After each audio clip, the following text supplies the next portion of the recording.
Hey everybody, welcome to Think Twice, a channel where we discuss comic books, movies, and television, and draw some of your favorite characters. I'm your host, Kevin Hart, and today we're going to be talking all about the Fantastic Four, First Steps.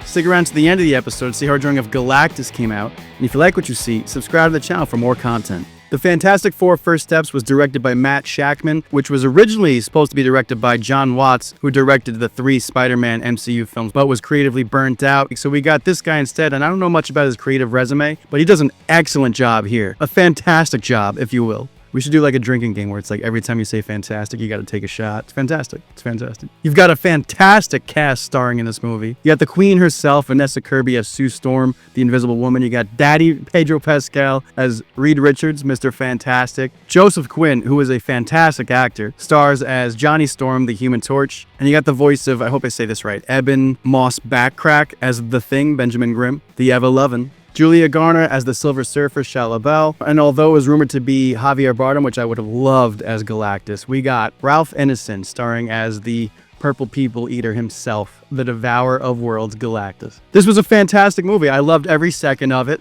Ton of fun. There's a lot of things that work for it. The family dynamic, which is the most important aspect of the Fantastic Four, being Marvel's first family. The chemistry of the cast really nails that here. And I kind of saw that coming even in like an interview of press tour for the movie. I gobbled it up. It was so well done, and all of them play a part in that chemistry. Vanessa Sue is a soon-to-be mom who's going to be stepping into this massive new role. Kevin and everybody about any tropes, and I was worried about it at certain points. He annoyed me sometimes because I was thinking about it so much because. Yeah. There are so many cliches associated with it. Everyone is so on character. Even Pedro Pascal, who I was initially a little skeptical about. They all carry their own weight in this film. Reed and Sue really give that parental figure performance where they're about to have a child. They're saviors of the world. They're protectors of this Earth 828. You see Reed's genius intellect when he's talking about the multiverse. So he's definitely got the brains down. Ben Grimm and Johnny Storm have incredible bro chemistry together. Him egging him on for clobbering time. It was all great stuff. Very quippy. And we've gotten different iterations of these characters throughout the years with Fantastic Four, Rise of the Silver Surfer, and Fantastic, the abomination that was that movie. We don't even want to talk about that one. I didn't mind those early 2000s films, but this one is almost like the Suicide Squad to DC Suicide Squad. It is the Fantastic Four, and they definitely nail the characters. Everything is really cooking. A lot of flavor here.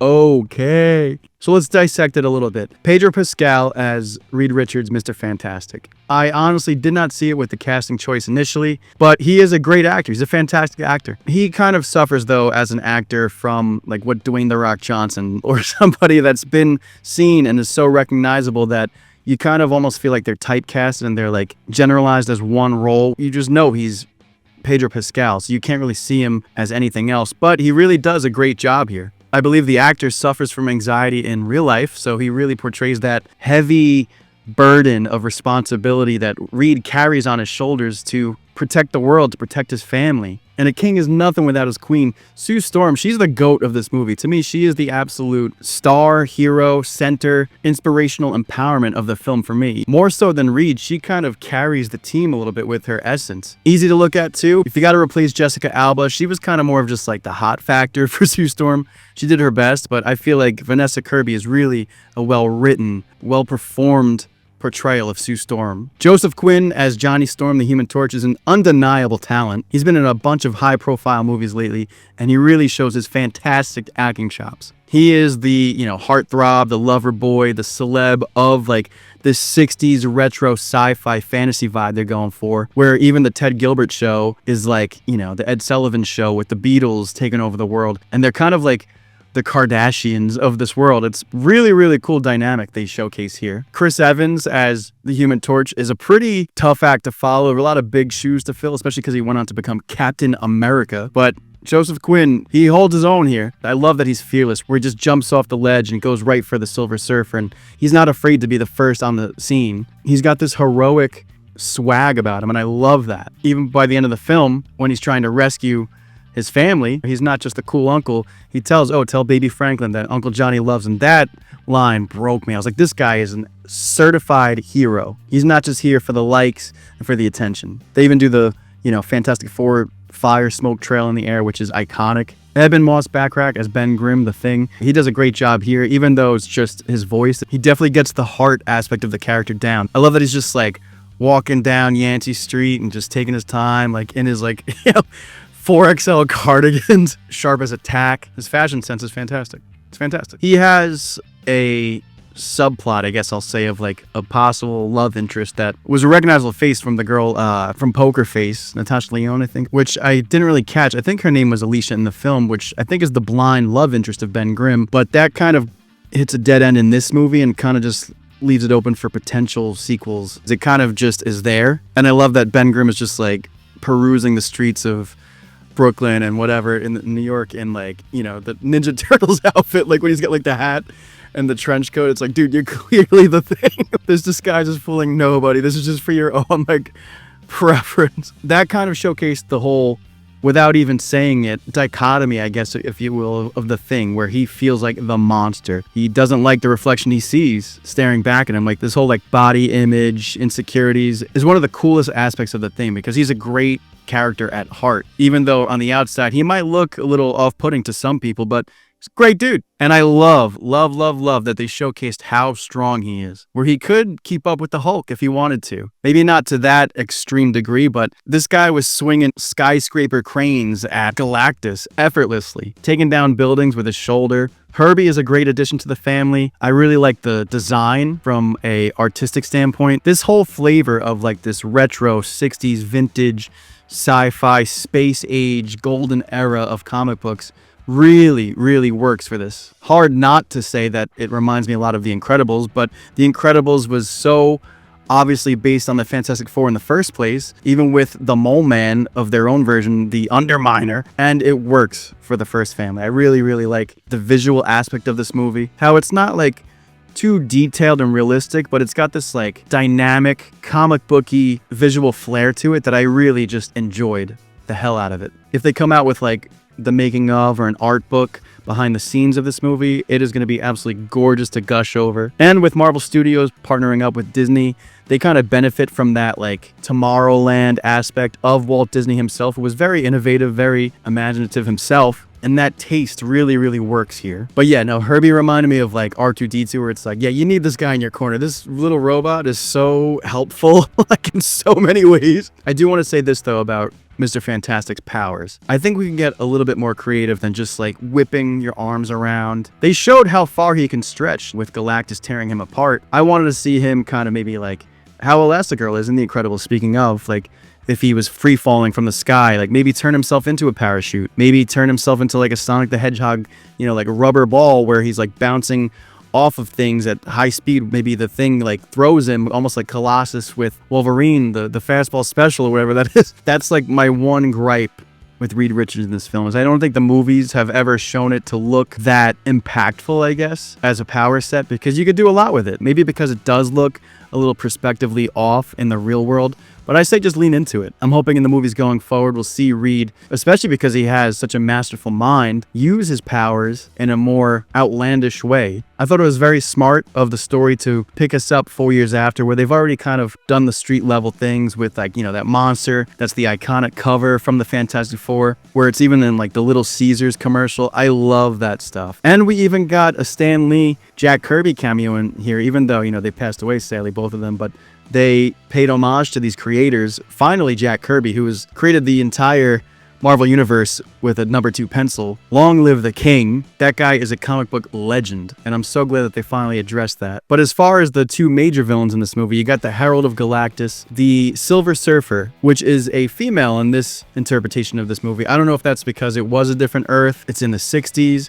but I did want to see Norrin Radd. Obviously, we got him in the original movies. I would have loved that, but Julia Garner does a great job. She looks awesome. Silver Surfer is a very cool character. I love that she was riding the waves in Galactus's ship with like Johnny Storm taking out the flames and stuff. That was a really cool visual. Her character arc, even though she's a woman of few words, it speaks volumes to her character about her sacrificing herself to become the Herald to save her planet. But she kind of sacrifices thousands, millions of other lives of other planets for her own sake, which is kind of like what the Fantastic Four are trying to do in this movie, is to not be selfish, to not put the world at risk because of it's their child. It's personal to them. I love the line that Sue delivers, that I'm not going to sacrifice my child for this world, but I'm also not going to sacrifice this world for my child. Let's get to work. And I really loved the world putting their minds together, putting their fears and everything aside to collectively become something bigger than themselves, to save their planet, to save their world, which was a theme that I love seeing in these superhero movies. It's inspiring for our day-to-day lives. The stakes were very high between having to sacrifice your child or your planet gets destroyed. I don't think it gets any higher than that.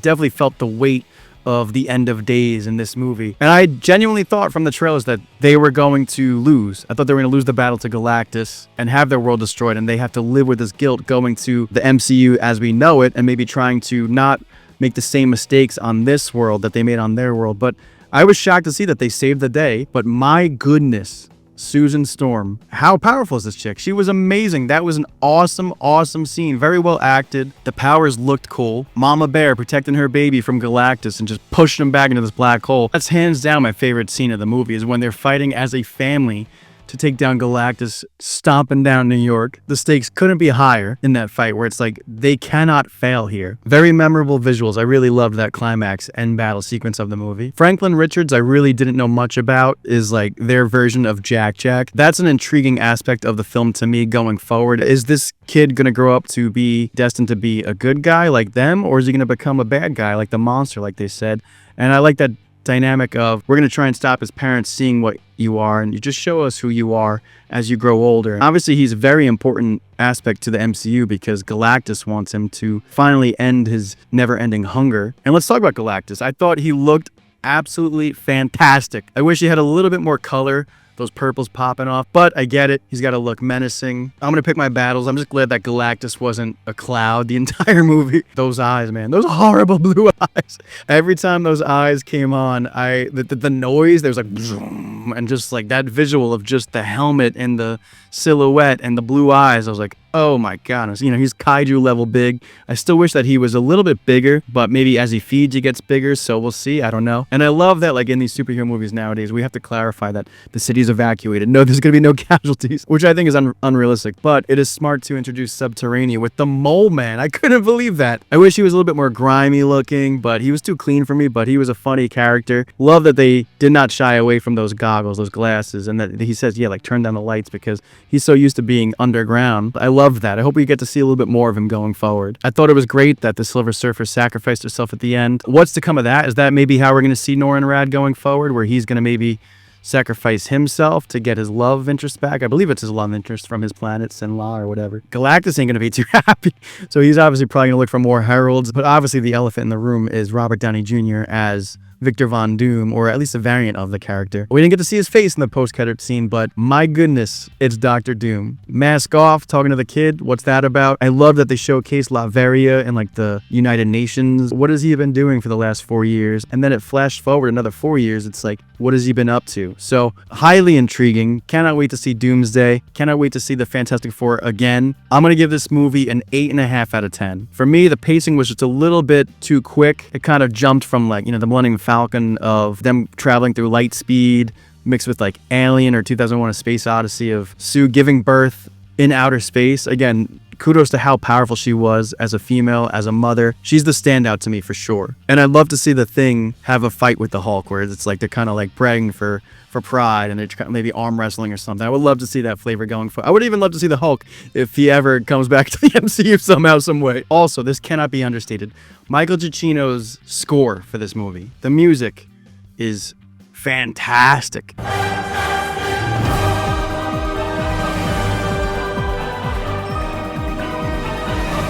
Instantly iconic in my eyes. What did you guys think about the Fantastic Four first steps? Let us know in the comments below. Anyways, that wraps up today's episode of Think Twice. If you like this video, give it a thumbs up, comment below to join the discussion, and don't forget to subscribe to the channel for more content. We'll see you next time. Peace!